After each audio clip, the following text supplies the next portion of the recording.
Hi guys, খুব ঠান্ডা পড়েছে।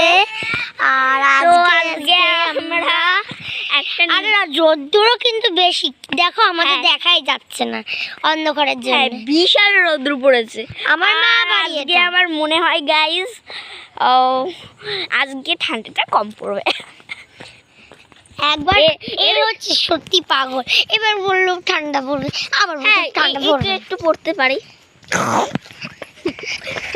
চল হ্যালো গাইস, আবার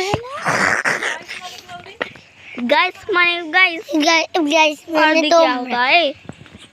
হাই, এই যে পিছনে আমাদের লোক আসছে, অর্ণা মাসি আর টুকি দিদা। টুকি দিদাকে ওই যে আর আমরা এখন আমাদের দুটোকে ধরে এখন এমন বাড়ানো হবে যে অজ্ঞান হয়ে পড়ে থাকবে। এখন আমরা খেতে বসবো মাংস ভাত। তো গাইস আমরা একটু পরে দেখা করছে। বাই বাই, সাবস্ক্রাইব করে দেবেন।